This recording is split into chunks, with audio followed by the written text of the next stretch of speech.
talking to. That's different. Do you want me to turn the air on now? Right. I'll go turn the air on. It's a little I hot. knew you were gonna say something like that, right? I love a little more Randy, funny we love stuff. you. That's it. It's hot in here.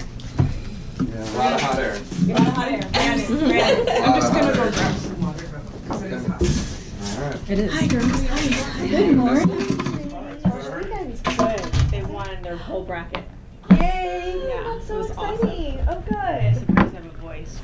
Oh. Soccer Exhausting. or Volleyball. volleyball? Exhausting. But it's good. It was fun. Good. Thank you. How'd you I was do? thinking about you this weekend. They did. They got first in their bracket. Oh, So yeah, they fought like the little engine that could. Oh, good. That's so Awesome. cool.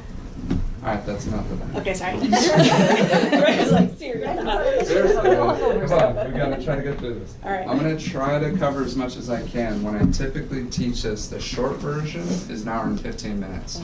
To do it justice, usually it's about a 4-hour workshop, 2 hours of real estate, 2 hours of the lender. So, so I'm assuming most of you know we're covering the first time home buyer workshop, okay? This is huge for prospecting. So first time home buyer, you can call it a workshop, you can call it a consultation. So basically when I'm prospecting, if, for example, I get an internet lead, right? Somebody calls on a particular property, says, I'm interested in such and such on Main Street, right? I'll ask them some questions. One of the questions I'll ask them is, have you ever purchased a home before? Especially based on the price point, right? If they're calling it something like $300,000-400,000, I'll ask them, have you ever purchased a home before? More times than not, they'll say, no, this is our first purchase. I say, that's awesome. I love helping out first-time home buyers, and I actually teach a class. I've taught a class for quite some time on the home buying process, right? And so I'll ask them, I said, you know, so we can do one of two things. You can either show up for our next class, which I'll do maybe one a year now. I was doing them every single month for the last company I worked with. Huge pipeline of prospective buyers coming in, learning these classes, right? So what I think is smart for all of us to do at open houses, when we meet people and we ask the question, have you ever purchased a home before? And they say no, say, well, that's great. What works best for you or you and your spouse to get together, and it'll take about an hour, hour and a half, and we'll sit down and go over the entire home purchasing process, right? So I'm going to teach you, I'm going to empower you of what happens from beginning to end, after your offer gets accepted to when you get your keys to your house. So you're already going to know ahead of time, right, what's going to happen in that entire process. So it's huge to do it, and I was sharing with Kat that I still do this all the time, and even if I'm referred somebody and I know it's their first purchase, I've even done a Skype kind of interview over the over Skype where it was actually about 30 minutes, and they were interviewing me because they were referred me by somebody, and we did essentially just a very short version of this. And so when I have to sit down with them, either on Skype or I generally will take them out to dinner, so we'll go have sushi, and then I'll tell them to bring a notepad, and I'll draw this out, this timeline here, with all the important dates, right? So I got 0, 3, 7, 17, 21, 25, and 30 on a typical escrow. And we'll draw it out. And my last buyer said, I still have that sheet of paper that she drew out, you know, the time that we got together for sushi. She's like, I'm gonna frame it because it showed us the process. And what I'm doing at these meetings, there's a couple things that you have to do to be good at getting people to purchase homes. The first thing is, when you empower them with the process, they understand that they're in control, right? They know now that they understand how the whole process works when you're negotiating. So the things I wrote down is prospecting, buyer consultation, down payment assistance. I generally share a story with them. Stories are great, especially if you have a past client who's purchased a house with less than $5,000 out of pocket. And there's down payment assistance programs out there that you want to find out about. One in particular called CalHFA. Okay? CalHFA is a state program in California, and it gets confusing because you hear HFA, and people get it confused with FHA. but you could either go FHA or conventional. So sometimes you can have somebody, a lender will tell you, oh, these buyers are FHA because they got very little money out of pocket, right? They only have 3.5%. Well, in reality, with less than $5,000 out of pocket, they can go conventional. As long as there isn't another triggering event that makes them go FHA, with less than 3% out of pocket, because this is down payment assistance, they can go conventional Cal HFA. Most lenders won't promote this because there's not very much money that they make off it. They make a lot more off FHA. It's usually a little easier for them too. They don't have to deal with the state. So this isn't to overcomplicate it, but the story I'll generally share sounds something kind of similar to this. I used to have a really good story that literally inspired everybody. And this gal was a single mother. Her parents were migrant workers. She shared a bed with her 14-year-old son and her 3-year-old daughter. Never had her own room. It was just an insane story. Her husband gets up, leaves, goes to Mexico. She's on her own.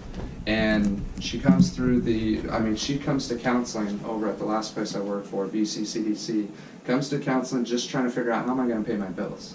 And the counselor just shows her, she's like, you can do this, and I'm going to show you how to do this. And it was about a 2 to 3 year process, but basically taught her how to get all her expenses straightened out, how to figure out how to save money. And she got her ready to go. And the nonprofit I worked for, we would acquire properties, all cash. We actually leveraged, it was a credit line, but we competed with all cash investors, bought it, and then would make it available to low-income first-time buyers. Because all cash investors were buying everything. This is like 2012, 13, 14. Cash investors were buying anything under $500,000. So to help our buyers, we actually would acquire these properties, fix them up, and give them first right, essentially. So she gets ready, and she's literally making less than $60,000 a year. It was even less than that, because she was at like 12, 13 bucks an hour. She ended up getting almost her total payment with a $400 a month HOA, because this was Port Hueneme. It was a 3-bedroom, 2-bath, upstairs unit, and she didn't care. She got a 3-bedroom property. Her total payment was like $1,350, including that $400 a month HOA, because she got like $60,000 or $70,000 in down payment assistance. Now, that is an extreme situation, extreme case, but she would come to our board meetings and then share the story with our board and just start crying and just saying, like, you don't understand how this has changed our lives. It literally, like, she was like, our kids walk around like we're all that now. Like, we own a house, and she's like, and we all have our own bedrooms, so they all have their own rooms. They had no furniture at all in the entire place, but they didn't care. They had their own bedrooms. You know, it does so much more than just help people, accumulate wealth. That's one aspect of it. It literally increases their chances to be able to go to college. Like, it gives them stabilization. It changes mindset. It changes security. It changes everything. Now they don't have to be in fear of a 60-day notice, right? So when you can share a story, something similar to that. Another one that I do, and I'll try to make it quick, is 3-bedroom, 2-bath, North Oxnard. They bought it at $333,000. HOA was $400 a month. Their total payment was $2,600 a month, including that $400 HOA. They had $5,000 out of pocket. $5,000 out of pocket, bought a 3-bedroom, 2-bath, single story that they own with a mortgage payment of $2,600 a month. This was about 2 years ago. That place is worth over $400,000 now. But they got in for less than, it was $5,000. They literally wrote a check for $5,000 for their earnest money. And that $5,000 check, I got a $2,000 credit in repairs. So they got $2,000 back. So they bought a home for $3,000 that they own with a $2,600 a month mortgage. So just share that story alone, and that will pique their interest of, okay, I want to learn more about this. Because in most situations, they need minimum, it used to be 5%, now minimum 3.5%. Just do the quick math at $400,000, right? 3% is $12K. Another 0.5%, that's 2 more, that's $15K. So this is for an FHA loan that has mortgage insurance, which it starts getting a little confusing. So you don't talk about all this with buyers, but what you're trying to show them is typically for the minimum, for a $400 purchase, you're looking $1,500 out of pocket. These guys got in with $5,000 out of pocket and a $2,600 a month mortgage. which is very common. So the other big number to know for CalHFA, the cap used to be, what's beautiful about this program is it's not just for low income, it's actually for moderate income. So it used to go up to 120,000 area median, or so the household income was at 120. Now it's up to 175. Everybody can afford this. I wish I would have known about this the first time I purchased. You have to take advantage of the program. Up to 175,000, you get a bunch of down payment assistance. Now you're paying simple interest on it, but this isn't important to talk about at your home buyer workshop. What's important to say is, hey, if you make less than 175,000 a year and this is your first purchase, or you haven't written off interest in the last 3 years, so you could have had a house 4 years ago and you lost it, or you had to sell it, right? But in the last 3 years, you haven't written off any mortgage interest, you qualify for the first-time homebuyer program. Or if you're in a divorce, is a qualifying, that's an exception. So divorce, even though you owned a home in the last couple of years, qualify for the down payment assistance. So I'm spending a lot of time talking about this because this is huge in the story that you tell. You have to be able to inspire hope and show them that this is very doable and you can do it. So the first step is we got to figure out where you're at and where we need to get them to. But I guarantee when I start telling that story and we sit down and we had dinner and they got their little notebook and I share with them and they're like, are you serious? You know, they're like, well, we make about 90 a year or 110 a year, you know, so we could actually probably buy a place. I said, most definitely. I've actually helped people who made 50, 60,000 a year buy a house. I didn't even know that was possible. My first 10 years in the business, I thought everybody had to make at least 100,000 to buy a house. You can buy a property 50, 60,000 a year. You know, making 50 to 60K a year. So it's key to know that, okay? So just wanted to share on that because that I feel is very important to touch on. Now when I start my class, and I actually pulled up my old outline that I used to use here. These are the objectives we used to touch on. How to select a realtor, steps in the home buying process, types of properties for sale, your home buying team, talking about escrow officers, the different people, right? Negotiation tips, the offer, contingencies, disclosures or reports, the importance of a home inspection, contingency removal, preparing for closing, and the NCST, don't worry about that. But we got into the notice of article form. So when I generally teach it and I sit down with somebody, I basically tell them, depends on if I'm doing a full-on workshop. Full-on workshop, I'll normally start off by saying, and ask somebody else, say, Bernadette, will you please be my seller? And then Kat, will you please be my buyer? Okay? All right. So what would you like to sell your house for? 439,000. 439,000. Okay. And describe your property. Oh, it's just a little 2+1. Well, 2 plus 1. Yeah, it's single story, Simi Valley, smallish lot, but very well kept. Okay, sounds nice. So 439,000. And Leslie, you're going to be her listing agent, okay? Okay, so Kat, and then you're a buyer, and you're working with Heather, all right?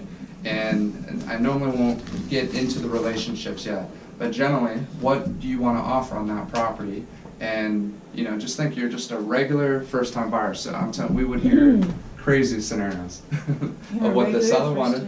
Regular first-time buyer, you don't know what you know about how you would write an offer, what questions you would ask. What would you want to offer on this property at 439? I have one more question. I knew you were going to have a question. That's important. It is important. Is it a single family or is it a? Oh, single family. Okay. Just small. That one. Detached at 439? Yeah. Wow. Well, See, that changes everything. No, let's say attached. Say attached. It's a Okay, condo. it's a condo. Let's make it as realistic okay. as Can I we have can. 4, please? Right?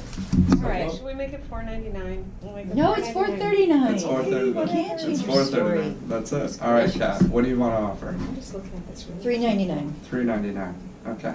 So you want to offer 399, and that's very common. Why do you want to offer 399? I'm not going to pay full price. That's it. That's all you have. That's it. 399. Okay. So she wants 439. You want 399. Now, typically, what most buyers will do in this situation is they'll see the sign in the yard, and they'll call that sign, right?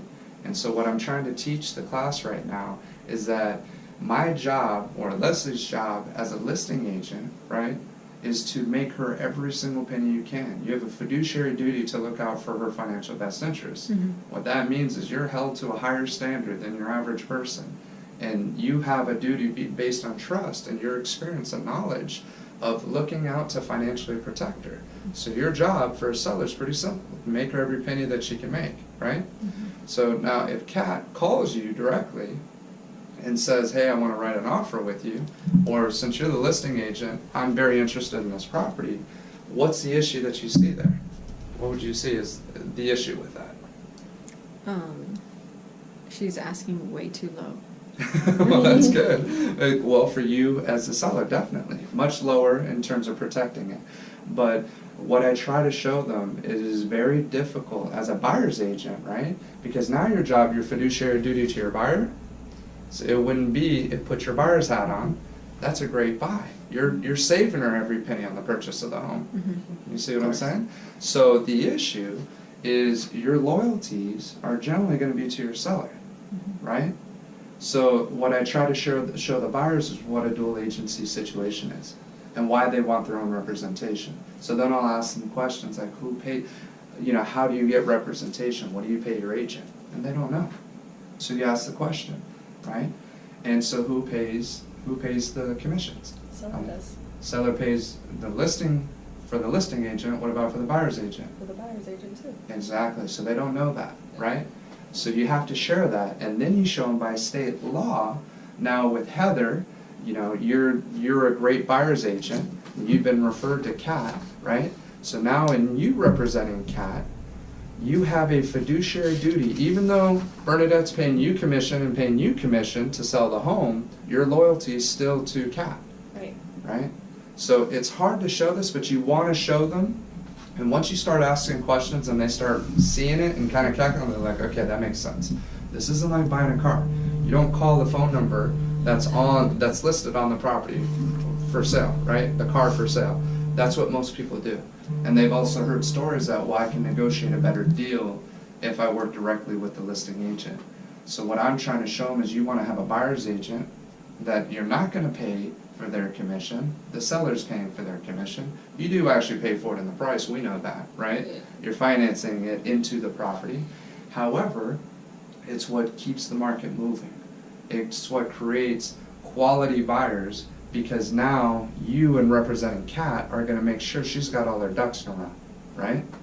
You're also going to teach her and educate her on the market and how hot of a market it is, of why you wouldn't want to write a $399 offer.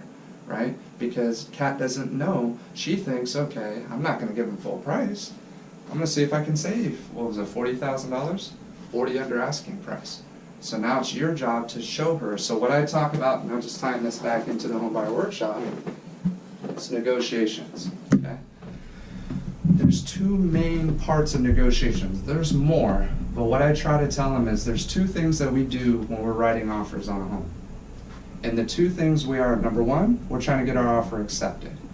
Because the way the contract is written up, the second your offer is accepted, so we said $439, right, was the asking price. The offer was it $399? Yeah. Okay. Offer's at $399. $439 is asked.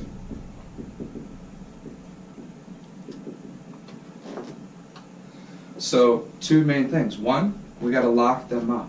So we got to play to win. We got to, I hate to even say play to win, but it is, you got to know the rules, how the game's played, right? We're still in a low inventory market.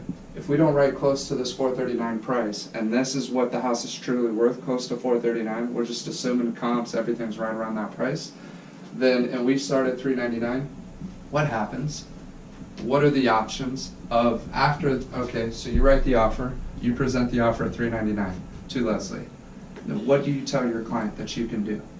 There's three things you can do. She can, the offer is $399. Well, my negotiation Right? can mention that all the comps in the area Uh-huh. are around $439. Correct. So if I have another offer, it's, there's going to be yours won't be chosen. Not that I'll That's say true. that. Well, it could, well, you 100%, but I you- can say you something could like say that. something to that effect if another offer comes in. But basically, the three things that you can do, you could either accept the offer, you can counter it, or you can reject it. So that's what we want to tell our client, right? Mhm. It's either an acceptance, if we accept it at $399, now we're locked in. Now the seller is bound by contract. Seller can't get out. And this is what I really want the buyers to understand. I want them to understand they have many ways out. I say, imagine a hallway with like 10, 15 doors open. The buyer can walk out of any of those doors. These are what are called your contingencies, okay? Contingency is a good faith excuse out of the contract. Many agents cringe in the audience when I start talking about this because they don't want their buyer to know they have ways out of the contract, right? The seller, on the other hand, has no ways out unless there's a protection put in where they have a contingency, a home of choice contingency, a good faith excuse out of the contract. And that's a special situation. We're talking about a standard sale here. The seller's locked. So let's just say, hypothetically, seller says yes to $399. You know what? I don't care. I just want to get out. The place is free and clear. I need to be in my next spot. I really like this buyer. You know, Kat seems like an amazing person who's going to take care of this house. Let's do it. Let's sell it at $399. Now, tomorrow, an offer comes in at $415,000 all cash. What can the seller do at this point? Back up. Take a backup. That's it. They can only take a backup position. So you as a buyer strategically want to put your best foot forward because all we're trying to do is lock that seller up, especially if we're an FHA buyer with minimal money down, right? And we're competing. And I'll show them cash is king. Cash usually is first. Then we have conventional. Then I show FHA and VA kind of in the same boat. I personally like VA better. It's a little biased, but VA and FHA, I try to put in the same boat.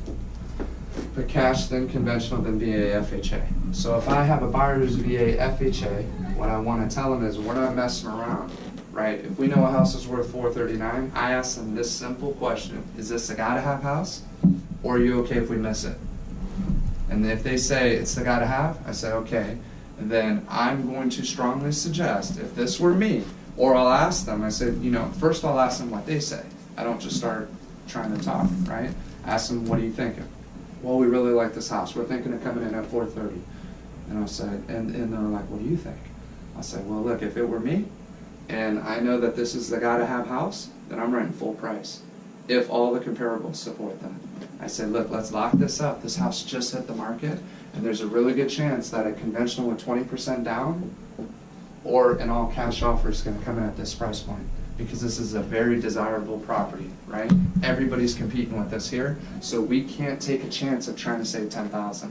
And then what I share with them is every $5,000 that we're trying to negotiate is $30 a month over a 30-year loan, right? So if you can afford $2,200, you can afford $2,230, right?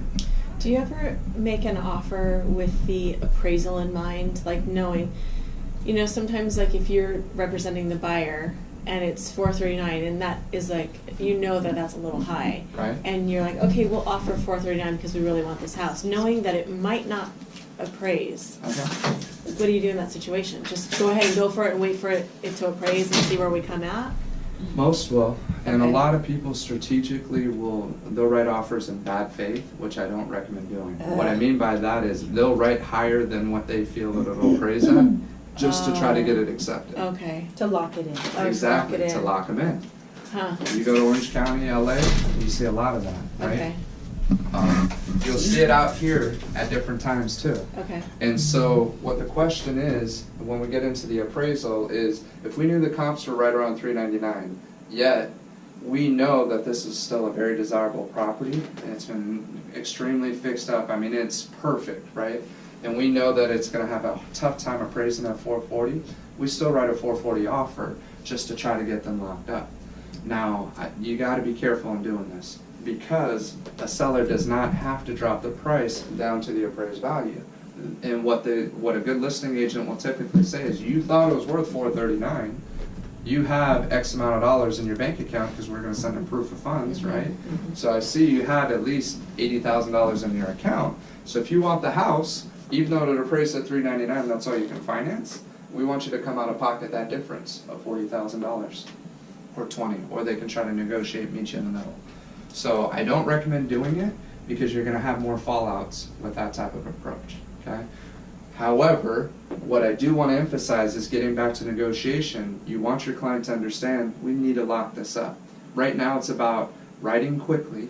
If we see a place that we like, right? When you take more than a day or 2 days, I know as a listing agent, if somebody shows the property and they don't write right away, that their heart's not 100% in it, or they just haven't been in the process long enough. So when there's hesitation, there's a reason there's hesitation. So what I tell my clients is, look, good agents explain to their clients that, look, when we find something that we know is a hot property, one of those shiny pennies I know I've talked to some of you about, and it's a shiny penny and it's the best priced property in that price point, then we got to pull the trigger. We got to write, and just trust me, I'm going to protect you through the process. This is all built on trust. That's why this home buyer consultation is so important, because you're explaining the process ahead of time. So this is before I step foot in a car with them and start showing them property. I'm going to say, look, wait a minute, let's pump the brakes real quick. It's really important that we sit down and have a buyer consultation. And I teach you the process of what to expect, what your out-of-pocket expenses are, okay? This is what I'll say. So what to expect in the process, timelines, what your out-of-pocket expenses are, right? So what are you going to pay out of pocket, as well as how I'm going to protect you through the contract, and as well as we can talk about some down payment assistance programs out there. If you mention those 4 things, most people are going to see value in sitting down with you. They will. So you have to show them and explain that process to them. Okay. So now let me get back. I know I'm kind of jumping around, but let's just start back with the timeline. All right. So offer was accepted. We're going back to $399. Offer was accepted. Now what I share with them, and this is, we'll just say it was accepted. Today's Monday, right? So on Monday, the offer is accepted. We had the offer sent. They love each other. They're accepting it at $390,000, $99,000. So now I tell them they have 3 days to get their earnest money deposited. And most people don't know what an earnest money deposit is, so now it's your job to explain what that is. I say to keep it very simple. It's very simple in terms of duties. A seller has a duty to disclose anything they know about the property that a buyer should want to know that should affect the value of the price. If a seller knows it, they have a duty to disclose that. Now the buyer's duty is to investigate the property. And that's where I get back to the 2 parts of negotiation. First part's getting offer accepted. Second part is doing our due diligence through the process, which you're really going to have about 3 weeks, 21 days after acceptance, 3 weeks to investigate that property. Seller has 7 days to get us all their disclosures. Okay, that's where they fill out their disclosure paperwork. This is very important for everybody to understand. They have 7 days to get us everything they know about the property. In an HOA situation, it gets a little bit more fun because you got CC&Rs, right? Which typically take 14 days before you're going to see those CC&Rs on most situations. Purchase contract needs to be adjusted to match that too. That's it. Yeah. So what you want to try to do, and what I explain to them is, look, if the seller doesn't get us everything in 7 days, and they get it in, say, on day 20, they get us a late disclosure, right? They didn't fill something out, or they're just lazy, or whatever the case is. But we get that disclosure on day 20. Then I get an additional 5 days with my buyer to review everything on that disclosure, investigate it fully before I have to remove that way out of the contract. So it's set, the whole process is set up for seller to give notice, buyer to receive notice, look at it, do their investigation, see if this is what they want before they have to move forward. When you explain it like that to a buyer, it takes all the pressure off. Now they're like, okay, we can write an offer now. And they're not saying, well, it's got termite damage, it's got, you know, it looks like some issues over here, and what about this, and what about that, and what about this? Like, we got to take this all into account. This is going to cost me a lot of money. I can't just write a full price offer because I got at least $100,000 in repairs. And it's always some extreme number that they say in repairs, right? I had a buyer tell me, oh, $20,000 electrical. My brother's telling me $20,000 electrical. We had an electrician come out, $600. That's what the quote was. He said $20,000, right? And then plumbing, oh, plumbing's another $10,000-$20,000. He's like, this is going to be the worst decision I ever made. He called me about a month ago and said that was the best decision I ever made. And he's like, thank you for talking sense to me, because my whole family was trying to talk me out of it. Yeah, I had pink carpet, you know, and it had some bones were good. Somebody passed away on the property, and it was a great opportunity in Ventura. They got a detached home at $410,000. Goodness gracious. Yes, and central to East Ventura, right by the government center. Insane. And I told him, I said, you need to pull the trigger. I don't care what you do, buy that property. I said, you need to do it. Then we got all the plumbing taken care of. There was a $7,000 sewer lateral, because in Ventura City, they require the sewer lateral inspection. So $7,000 came up, seller paid for it, because it was a trustee sale. So the attorney just wanted it done. It was like, just get it done. I don't care. I'm like, you came up. You don't even know how well you came up, like in every aspect of it. So, so getting back to this, 3 days to get the earnest money deposit in. Now, earnest money deposit. What is an earnest money deposit? I just don't want to be the only one talking the whole time. How do you explain earnest money deposit? It's your good faith deposit that you want to go forward. Okay, good faith deposit. What do you tell them in terms of amounts? Oh, that it's generally 3%, but it doesn't have to be that. Okay, so 3% is customary, right? Mhm. And I say the same thing. Mhm. So at 400,000, 3% is roughly 12K, right? So that's $12,000. Now what happens to that earnest money deposit? What do we tell them? It goes into escrow. Bless you. Excuse me, thank you. Deposit it into escrow, And which it's is, third party, Yeah, third party. entity that, Yeah. that holds the money, and it sits there while we do our due diligence, and that is fully refundable should you decide to get out of the contract okay. within the timelines of our contingencies. So fully refundable. Okay, you said some key words in the timelines. Okay, so escrow. This is another big one that you want to teach in a workshop. People have no clue what escrow is, right? So what we want to tell them is this earnest money deposit goes into escrow. So you said third party, you say neutral. Neutral third Neutral party. third Neutral yeah, third yes, party. yes. Okay, that's the key word. So what I tell them, this money does not go to the seller. That's what they want to hear. This money goes into an escrow account, neutral third party, right? So escrow does not have bias to the seller or to the buyer. They're supposed to be neutral. They don't want to be liable. They don't want to just hand a check over to the seller and be responsible for incorrectly handing that check over. So you have to explain this, because writing a check for $12,000 is usually the biggest check most people have written for first-time buyers. They've never written a check that big. It's daunting. It scares the crap out of them, right? So what I tell them with this earnest money is when we write, this also helps us with the strength of our offer. So the more that we can show that we can be without, right? We can still pay our bills without that $12,000. That shows strength of me as a buyer over the next buyer who may only put $1,000 or $500. I've seen them pretty small before, right? Typically, and just in advising your clients, I would never go less than $5,000 for the most part. $5,000 is reputable.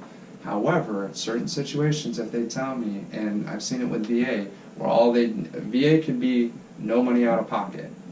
VA is actually one of your best buyers you can work with right now.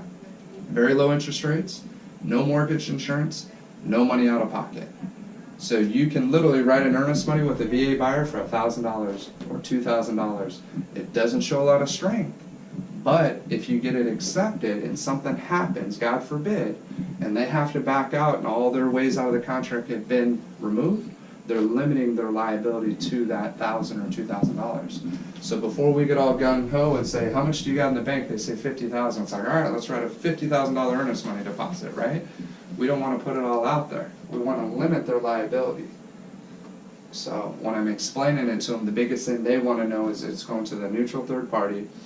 In my entire career, and some people have a hard time saying this, but in my entire career I've never lost an earnest money deposit to any buyer, because we communicate through the process. Communication is key between you, buyer, and the agent that you choose. If the communication isn't solid, then I advise that you find a new agent, right? If you're not getting good communication back and forth, if you can't be open and honest, and tell them exactly what you're looking for. Dang, that's hot. She's to your left. Are we getting AC? Do you mind turning AC on? All right. Oh, it's on. Yeah, thank you. Okay. So, with escrow, neutral third party, I also say the whole process is called escrow, so a 30-day escrow, but not to confuse them. The more important thing is escrow is in communication with your loan officer, with title, with everybody. They're kind of the octopus, right? And I'll draw all these lines out. They're the ones who are communicating to everybody, making sure things are happening at the process that they are. And you as a buyer are receiving a home that is free and clear of any issues. Anybody who owes money from the house, there's all different types of crazy, funky stuff that can come out.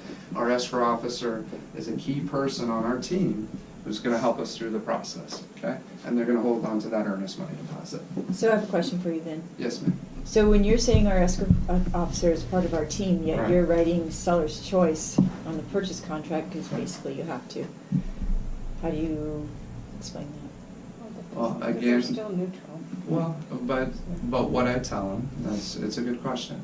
What I share with them is, our goal when we write an offer is to write it as clean as possible so that we don't get any counters back.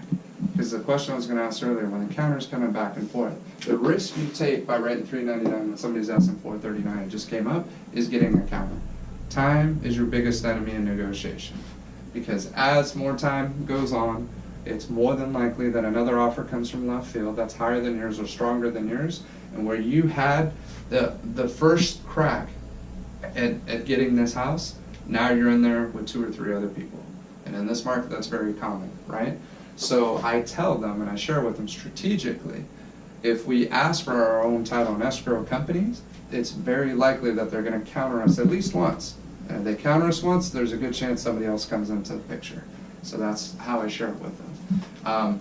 But I do remind them that it is a neutral third party. And I ask them the question, do you have anybody in title and escrow that you're related to, or somebody that you prefer to work with that you've worked with in the past? And more times than not, they're going to say no.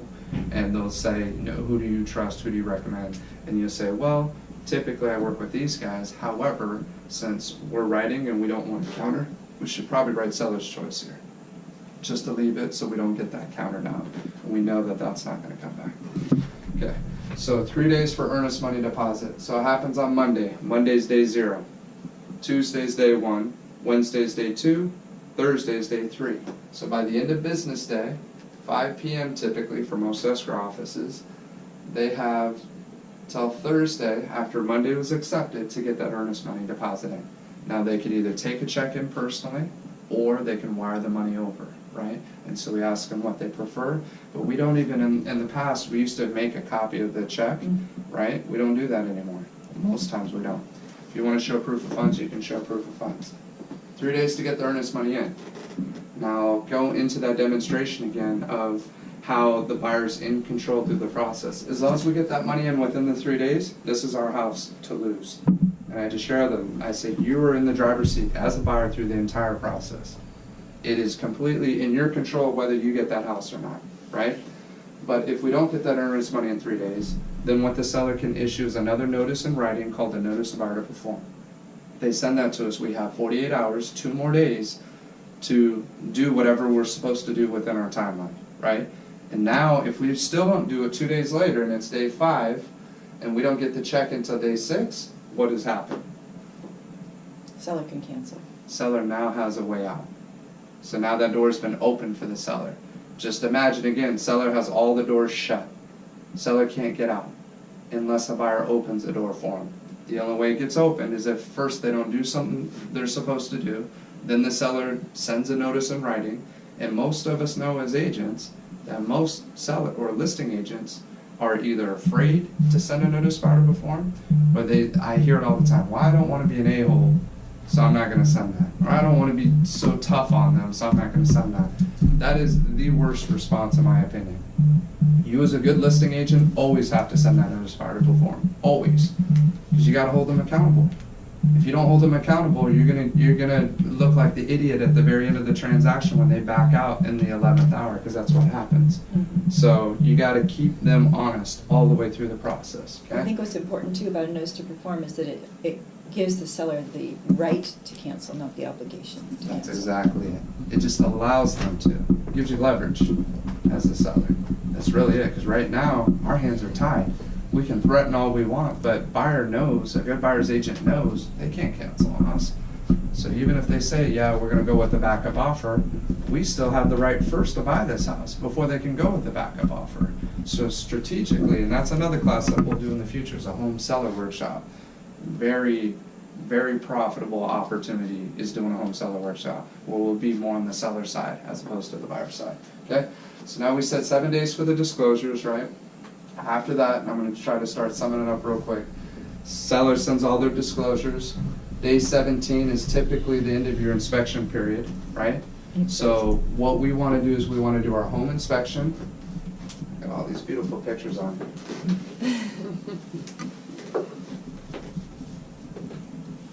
We wanna do our home inspection and our appraisal typically in the first 7 days. So I'm gonna get into out-of-pocket expenses, okay? So home inspection, appraisal, and even though this isn't an out-of-pocket, I'm still gonna talk about the processing fee. Or admin fee, whatever you wanna call it. And I'll say that's closing cost, just so I don't forget it myself, right? But what I'll tell them out of pocket is home inspection, you're typically looking between $350 to $450 for a home inspection. For an appraisal, typically between $450 and I'll just say $600, just because you get some funky ones sometimes, or they need a rush order. But what I'll say is, roughly you're looking at about $450 on a home inspection, $450 on an appraisal, termite, because now this is common for a buyer to pay, $75 on the termite, and there could be more inspections, because we know these are your typical ones. Now, if we find that there's plumbing, there's electrical, usually they charge an hour, so $90, $100, could be a roof. So this starts freaking them out. They start seeing all these different inspections. What I'll say is, more times than not, we just do the home inspection, we do the appraisal, and the termite, right? Bless you. Thank you. Certain situations that we see that there's extensive electrical issues, we're gonna have a professional electrician come in. Sometimes they'll give a free estimate. Other times, and personally I don't like the free estimates, I like paying the $90 for the inspection, because then I know that they're getting paid for something and they're gonna do a thorough job. I feel when I get free estimates, it's worth exactly what you paid for it, right? Nothing. And they're gonna give you some insane estimate, which generally can spook your buyer out.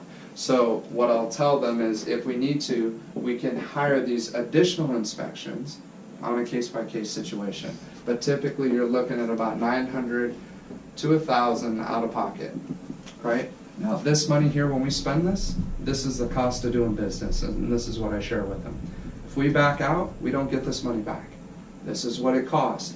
But it is the best money that you'll spend. That home inspection money you spend, that appraisal you spend, is the best money that you'll spend, and it's there to protect you. Because this is the biggest investment. You're gonna be on the hook for 30 years for that purchase. 30 years. You're making that payment every single month. So you need to know that this is a wise investment, right? You need to know what you're getting yourself into. That's why we do our due diligence up front. And we ask the questions to the seller, and we find out everything we can find out within our 17-day time period, because this is our opportunity to investigate the property. Then we ask for a request for repairs. Not in every situation, but most situations we'll generally put together a request for repairs. And I'll say, by law, a seller only has to fix certain things. What are those things, Bernadette? What does the seller have to fix? Sorry. That's okay. Seller, safety items? Yeah. Or What's mandatory? like, Fire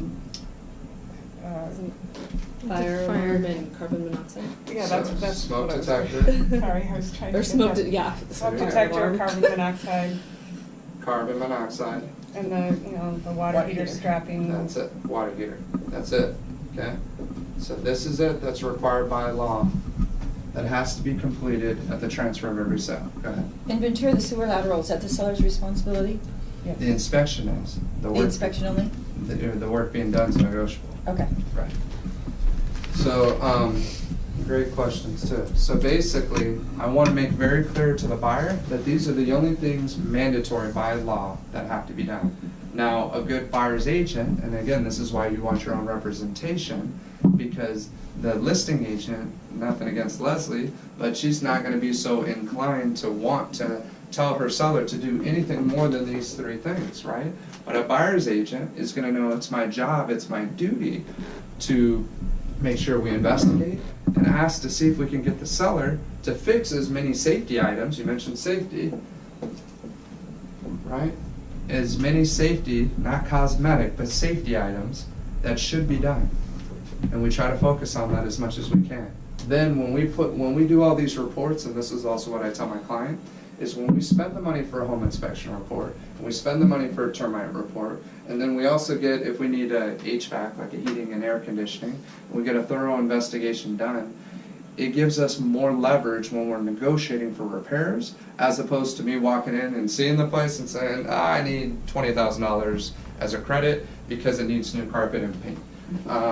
And so I write my request for a $20,000 credit. And we see that kind of crazy stuff all the time, right? This at least gives you support.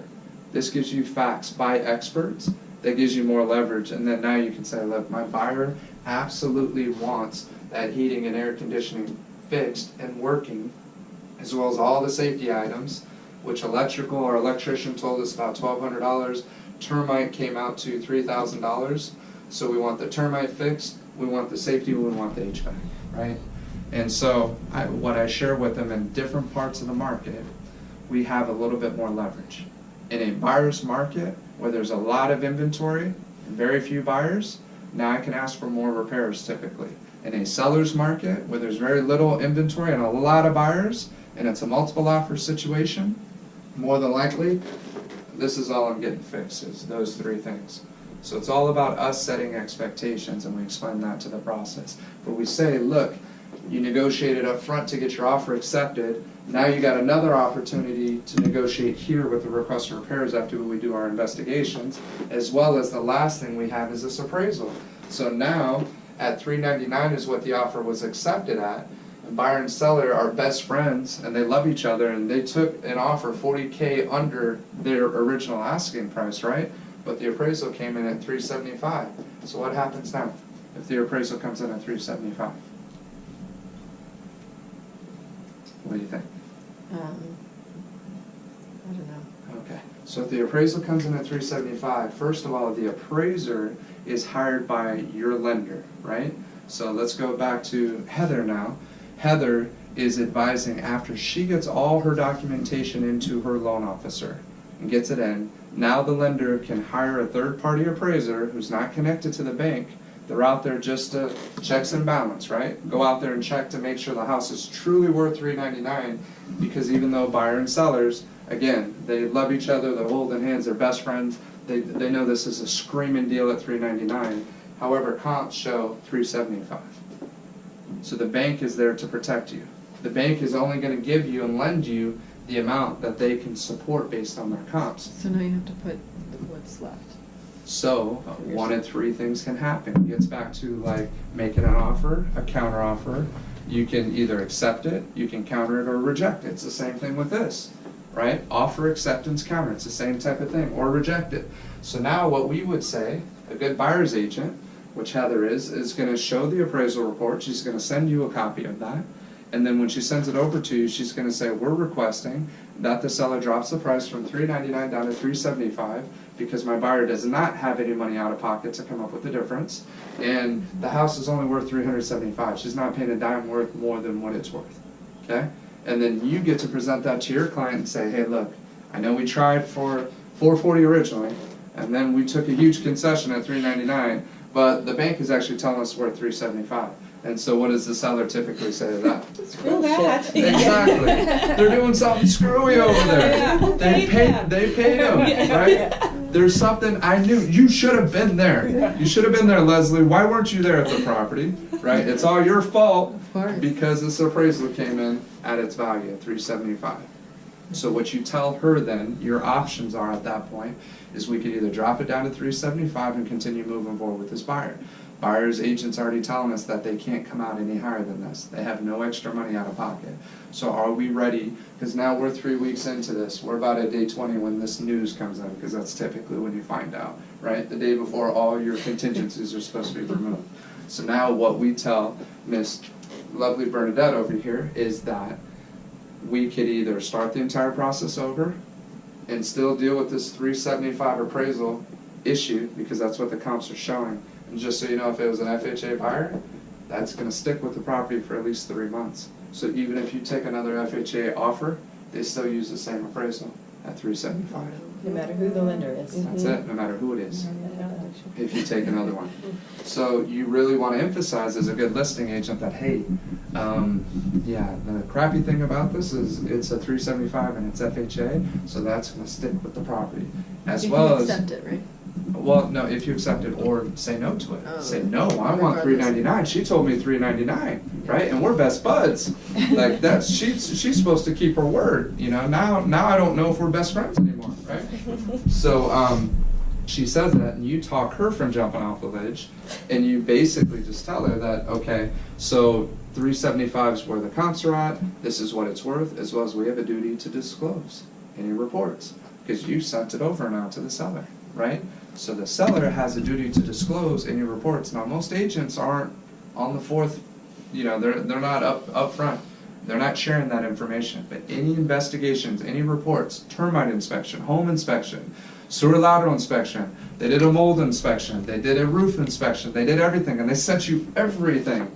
And they wanted, you know, another $20,000 in credits or repairs as well, right? We didn't even throw that on there. There's another $20K in credit work. From the previous. But they disclosed everything. Okay. Now you have a duty, if you decide to cancel, to disclose everything about the property, as well as this is sticking to the home. So now, what Bernadette told you from the very beginning, because you're a great agent and you asked her good questions, was the most important thing was that I need to be in Idaho in 2 weeks, right? So you emphasize that to her and say, I understand this is a major concession from what you thought. However, you know, do you want to start this entire process over and we're still up against all this? Or do you want to just get it done because you guys are best friends? And she's a great buyer, and the house is only worth $375,000. Like we tried for $1 million, or we tried for $440,000, but really it's only worth $375,000, right? And then you share that to her, and Bernadette says, okay, well, all right, let's just move forward with the process, and they do. But that's your job as an agent, to talk sense and being reasonable with your client, and that's what's challenging. And agents aren't always the strongest in being able to relay that because they're afraid to make Miss Bernadette upset. But I promised you $400,000, right? And I did that. Okay, so does this all make sense now? Look at this beautiful art. Can you guys take a picture of that? Yeah. Don't erase what? The top corner, right? Yeah. Okay, what about this? Can I erase this? We got all this stuff. Yeah. This is just my madness right here. Okay, so I'm pretty sure we covered at least up to the 21 days, right? Yeah. So now day 21, we remove all of our contingencies, Dun, dun, dun. Yeah. right? And then That's still it. And we what is- relax, and everybody relax. That's it. Comes Everybody to the end. relaxes, Breathe. right? But again, we only have to remove those if they sent us a notice of buyer to perform. Okay? It's not, everybody's got their own feelings about that, Yeah. of how they want to do it or don't want to do it. But the biggest thing to remember is your agent will help guide you of when it's appropriate to remove all those contingencies. And typically what we want to hear on the buying side is that we have full loan approval, right? Which is very difficult to get within 21 days. So that's why it's important that you have an agent that you trust that's a great communicator, that you have a great loan officer that you trust that's a great communicator, and that both your agent and your loan officer are great communicators together, right? Everybody's got to be on the same page, because all it takes is one person not communicating, and now we have to potentially put that $12,000 earnest money deposit at risk. And I don't want to screw up my track record of having the first time I lose an earnest money deposit, right? So I will go at all lengths possible to keep these contingencies as long as we can. And just because it's 21 days doesn't mean automatically we send that over. Just mean that's a triggering event that happens that now the seller or the listing agent has the right to send over that notice of buyer to perform. Okay, one of my very first transactions, the other guy, we sent the notice of buyer to perform. I had the listing. He was the buyer's agent. He knew it was new. And he said, well, technically it's 21 days, so all contingencies are removed. And he thought that that would at least keep me calm, right, on my end. So I didn't say anything about it. But what it did, because he didn't remove the contingencies, and I sent the notice of buyer to perform, was it gave my seller an out. Well, my seller calls me at day 25 and says, hey, I just bought this other house. I didn't realize that I don't have enough money to pay your commissions and sell it at the price that we agreed to sell it at. So he needed an out, and we got him out. And this was about a week before Christmas. I already spent the money that I thought I was getting, charged it on a card. Luckily, was able to pay it off 2 months later, but that's another story. So, That's a financing story. that's another real estate 101 of what you don't do, right? Because that call comes in on day 25, even though the person's a professional and should know about these things, right? Didn't know that they didn't. It gave them an out. So nothing automatically happens just because it's day 21 is the whole point. That notice buyer has to be sent, and that's not just a contingency removal form, not just a CR form saying remove all contingencies. It has to be the notice of buyer to perform. If you don't receive that, the triggering doesn't start off. This is it. Our contracts are active contracts. They're not passive. Passive means things just happen. Active means we have to take action. That's why you need an agent who takes action, not is passive, right? Because otherwise nothing's happening and you're not being protected by your agent. So, very important to understand that concept. So, day 21, all contingencies are removed. We're in the final stretch. You're going to sign loan docs. 5 days prior to close of escrow, we're just saying typical 30-day escrow, right? 5 days prior to, we do a VP, verification of property condition. That's your final walkthrough. And we're going to go and check and see, because there was an agreement to, let's just say, those 3 items that we talked about, termite being done, and the other fun stuff, right? So we're going to go and check and see that all that work's been completed. If it hasn't been completed, we're going to write it on the VP. And again, we already have a contractual obligation to make sure that that's completed prior to, it's supposed to be completed prior to the VP. And if it's not, then you want to put it in writing again, put another notice out there that, hey, this wasn't done and we're not closing till these things are completed. Your last leverage, if you just close the transaction, which there are some rare situations you'll do that, but if you do it, you're giving up a lot of leverage and a lot of power in getting those final repairs done. Okay? Just trust us on experience on that. Excuse me, may I ask a question? Sure. What did you say about something being in writing? I was writing this and not listening. The VP? No, you said that should be done at the same time as the VP. What should be done? Oh, The like repairs. the repairs. Yeah. All the repairs should Yes. be completed prior to the But you VP. said in writing? Yeah. Well, I mean, you have your request for repairs and then your response to it. So Oh, that's yeah, all in okay, writing. okay, sorry. So by contract. I understand. Everything so- should be done before we Right. do a final walkthrough. It's Yes, a okay. breach Yes. of contract Yes. if they're not keeping their Yes, commitments yes, to yes. that. Sorry. So you still have contractual rights, but basically the last thing is funding on the day 29 typically, and then recording on day 30. When it records, it officially confirms, that's confirmation, and that just means that now the title is officially transferred from the seller to the buyer. So now you tell them, okay, that, you know, it was that easy, after you explain that whole thing. Just that easy. That's it, that's how you finish it. Sure. It was good for us. Got a great deal. Stuff fixed. That's it. That's it. That's kind of the gist of it. I think I hit on just about everything. Buyer consultation, DPA, down payment assistance, the relationship, how this solidifies the relationship. I'm telling you, this is gold if you sit down and meet with a brand new buyer and you go through this process, you bring them in here, you draw the same thing up on the board and you take your time and trust that you know the process, right? You don't have to hit every single point, but you're going to hit enough, as well as you're going to ask them questions. So just like in a listing presentation, what do we want to discover, Everything. right? Their needs, their wants, their expectations, as well as their motivation, right? Why are they here today? What happened in their life? We just got married. We have a baby on the way. We got our 3rd baby. We got our 7th baby on the way, right? Whatever, whatever it is, whatever the situation is, we're outgrowing our current space. We just got 60 days notice. That happens a lot right now, Yeah. right? So you're gonna find out what's motivating them. Then you're gonna ask them the questions, okay, where are you currently living? Well, we're in a lease. Okay, how much more time do you have on your lease, right? So you're gonna do this, and you're gonna do a lot of that in that process. That's why you need about an hour to an hour and a half. And all you're discovering is where are they at right now, point A, and where do we need to get them to point B. And it's getting them motivated and inspired enough to take that next step, right? So sometimes I won't do all this on the very first meeting. All I'm doing is discovering where they're at, and I see they're brand new, so even talking about all this is just gonna be too much. So all my goal is to get them to the loan officer. But I don't just send them to the loan officer. I meet with them first so that I'm who they trust, right? I'm their source, their resource for everything real estate related. And when they come to me, now I can start setting expectations so they know what the loan officer is going to ask, and now it's not such a painful process because I'm telling them to say, okay, so he's going to ask you about what's your income, how much money you make, what's your debt, what car payments do you have, what student loans do you have. He's going to figure out your debt to income ratio. He's also going to tell you how much savings you need. He's going to tell you what to work on in your credit. He or she is going to show you how to improve your credit, right? And coach you through that process so you can be the strongest buyer possible. So depending on where they're at, a lot of times that's the conversation I'm having with them. And then I share a nice happy story for them so they know that they can do it themselves. And they get excited, wow, okay, it's not as bad as I thought it was. Thank you so much for taking the time to do it.